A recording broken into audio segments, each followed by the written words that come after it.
The Twilight Zone. The Twilight Zone. Batwoman. Mortel. Black Mirror, saison 5. Insatiable, saison 2. Avec Get Out et Us, Jordan Peele a réussi à s'inscrire magistralement dans le cinéma horrifique et fantastique, et donc on pouvait s'attendre à des productions originales sur le petit écran de grande qualité. Immense déception que le redémarrage de la 4ème dimension. Ils avaient de l'or entre les mains, puisque raviver la flamme Twilight Zone, c'était une super idée dans un monde qui a tellement changé. Le problème avec la version de Jordan Peele, c'est qu'on n'a pas l'impression d'être dans Twilight Zone finalement. Il a beaucoup de choses à dire, mais il a beaucoup trop de choses à dire. C'était très bien de parler de MeToo, de l'Amérique de Trump, de Black Lives Matter ou de l'immigration, mais pourquoi le faire de manière si lourdingue et pourquoi prendre le spectateur pour un abruti? En termes de fantastique, en termes de twist, en termes de rebondissement, il a rien à donner. La qualité de ce que faisait Rod Serling, c'est que il savait mêler la fiction en même temps qu'il donnait un propos. Là, Jordan Peele il donne un propos, mais il ne fait aucune fiction. On est passé d'épisodes qui font 25 minutes à quelque chose qui fait le double, voire plus encore. C'est un énorme problème en termes de narration. Donc Twilight Zone 2019, ça a beau être soigné, avoir de très bons acteurs et même quelques bonnes idées, c'est une énorme déception. La dernière série du Arrowverse ne propose rien de nouveau sous le soleil et rentre parfaitement dans le moule des autres productions de The CW. Avec son scénario de bas étage à la hauteur des ambitions de la direction artistique quasi inexistante et des costumes au rabais, la série n'offre aucune prise de risque, aucune originalité au traitement du personnage de Kate Kane, incarné par une Ruby Rose apathique et détestable. Ça m'embête vraiment de mettre dans mon flop une série fantastique française parce que c'est quand même quelque chose à encourager. Le problème c'est que dès que la série commence à faire du fantastique, avec son histoire de vaudou, elle se prend un peu les pieds dans le tapis. Les personnages se cherchent, se croisent, se recroisent, parfois au sein des mêmes épisodes. Et du coup, ça devient assez répétitif et il n'y a pas réelle évolution dans l'intrigue. L'ensemble de la série tourne vraiment en rond.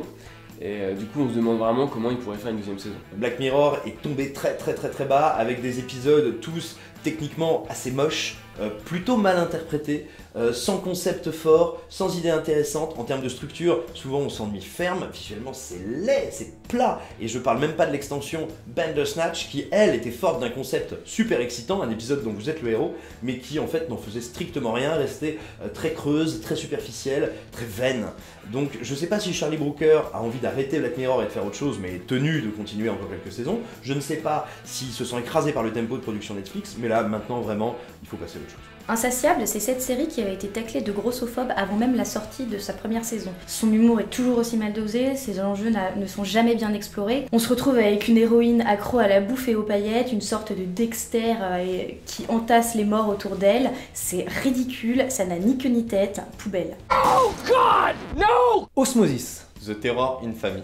Comment élever un super-héros? The Island. Happy, saison 2. Love, Death and Robots. Osmosis, c'est quand même l'histoire à la base de science-fiction, une sorte de mélange de Black Mirror et Maniac, sur une application qui permet de trouver son âme sœur. Donc le scénario, il est bancal.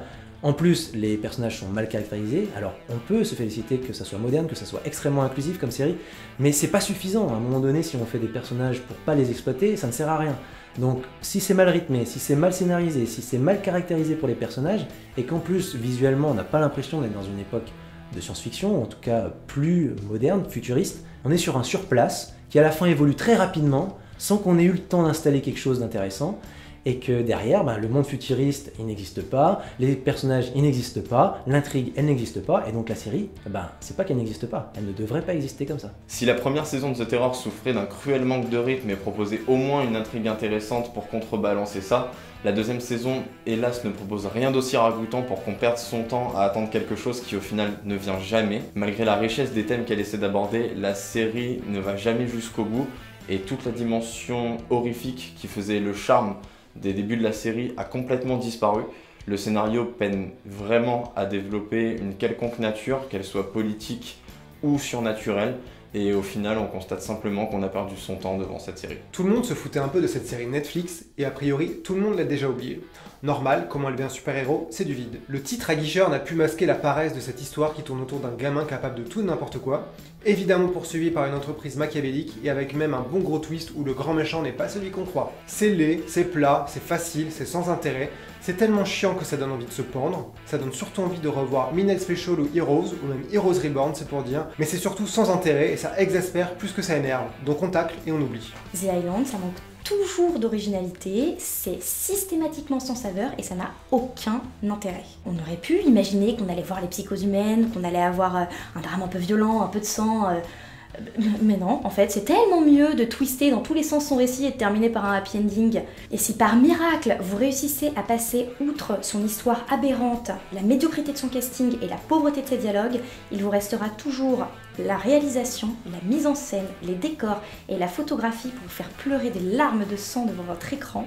En bref, allez plutôt regarder Koh-Lanta, à côté de ça, c'est du nectar. J'avais adoré la première saison de Happy, qui était un genre de délire complètement agressif, super fun. Et en fait, la saison 2, à vouloir en faire toujours plus, a complètement anesthésié ce qui faisait que la première saison était très fun. Et en fait, la deuxième saison, c'est vraiment la déception série de l'année. À force de vouloir trop en faire, ils ont complètement annihilé la première saison, et trop de provocation tue la provocation. Au bout d'un moment, on se retrouve à suivre ça comme si c'était une série animée de Gulli. On en sort sans trop se souvenir de quoi il était question, parce qu'ils ont tellement voulu en faire plus que ça devient gerbant.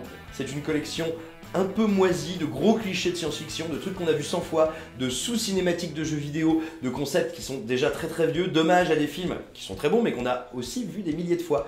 Et donc vraiment pour moi c'est la collection des pires stéréotypes de SF. En fait, toutes les raisons pour lesquelles pendant des années on a fait croire que la SF était un sous-genre destiné aux ados attardés, et ben c'est précisément à cause de ces clichés-là. Donc moi, c'est vraiment une collection qui m'agace énormément, et elle m'attriste d'autant plus qu'en son sein, il y a deux brillants courts-métrages qui sont Bonne Chasse et Zima Blue, qui montrent ce qu'aurait pu être Love, Death and Robots. Oh God, no! The Island.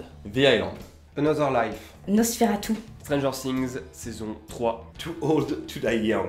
The Island, c'est la quintessence de ce que peut faire de pire Netflix sur le petit écran actuellement. C'est-à-dire que la série ne cherche pas à développer quoi que ce soit, aussi bien visuellement que narrativement. Le gros problème de Netflix, c'est l'idée que parfois il faut surfer un petit peu sur la vague, et notamment de la télé-réalité sur The Island. Mais on s'en fiche en fait, la télé-réalité, c'est de la télé-réalité, la série, c'est de la série. Le scénario est un combiné de concepts vus et utilisés à outrance au cinéma ou à la télévision ces dernières années. La quintessence du vide, c'est-à-dire que le scénario est bancal, les émotions sont inexistantes, les personnages sont des clichés. La réalisation fade, les décors impersonnels et le casting affligeant font passer les téléfilms de Noël pour des merveilles du petit écran, et on se rend vite compte au bout de quelques épisodes de visionnage que The Island est un projet qui mérite simplement de rester abandonné sur son île déserte. Même si on n'en attend pas grand chose, même si on a très envie de revoir Starbuck de Battlestar Galactica, Another Life n'en reste pas moins tragiquement nul. Ça devient très vite gênant de suivre ces abrutis de l'espace qui auraient plus leur place dans une télé-réalité. Il n'y a aucun sens du spectacle, aucun sens de l'aventure, aucun sens du dramatique, il n'y a pas d'élan, il n'y a pas de fun, ça devient de pire en pire au fur et à mesure des épisodes, et au final, on se dit que ça ferait presque passer Perdu dans l'espace pour une grande série de science-fiction. C'est dire à quel point Another Life est une merde. Ok, on a compris que vous aimez les années 80, vous avez déjà placé des posters d'Evil Dead et de John Carpenter sur à peu près tous les arrière-plans de la série, mais à un moment, il va falloir raconter quelque chose. Stranger Things jusqu'ici, le but c'est juste d'exploiter une imagerie qui est déjà usée jusqu'à la corde, histoire de faire le plus de saisons possible, et surtout le plus de produits dérivés possible. Vu le budget qu'ils sont censés avoir, étant donné que c'est quand même la série Netflix qui est la plus vue, même les aspects techniques assez classiques se révèlent décevants. Finalement, on se retrouve à regarder ça juste parce qu'il y a des ghetto blasters et des gosses en salopette qui font du vélo dans la rue. Non merci pour la saison 4. Si certains vous diront que c'est une série à laquelle il faut s'habituer, qui est difficile d'accès, et où il faut passer les premiers épisodes pour pouvoir l'apprivoiser, la réalité, c'est quand même que c'est profondément ennuyeux et définitivement inintéressant. Son esthétique sinon banale semble carrément démodée, ses personnages sont mal incarnés, le récit se perd en fait dans une fausse lenteur, on a l'impression qu'il ne maîtrise jamais le rythme et qu'il confond en fait les deux, le rythme et la lenteur. Finalement on se retrouve avec un récit qui s'étire à l'infini jusqu'à s'essouffler complètement, jusqu'à devenir oubliable et jusqu'à être oublié. Nicolas Winding Refn adore tordre, amener à leur point de rupture les envies et les attentes de ses spectateurs. Et bah là le problème c'est qu'il arrive au-delà du point de rupture, pour moi il arrive au point de néant. Je sens bien qu'il a pas envie de reprendre la construction habituelle des épisodes de série, pas envie de diriger ses acteurs comme les autres, pas envie de raconter la même chose que les autres, pas envie d'éclairer comme les autres. Sauf que je ne vois pas du tout ce qu'il veut, ce qui l'anime, ce qui lui donne envie de faire cette série. Et au final c'est un truc qui est complètement creux, incroyablement superficiel, terriblement vaniteux, mais d'une pauvreté cinématographique qui est sidérante. Et je suis désolé mon petit chat, mais c'est pas parce que tu diriges tes acteurs comme des cocards sous Xanax et que tu les éclaires avec du gros néon fluo que tu fais de la bonne série.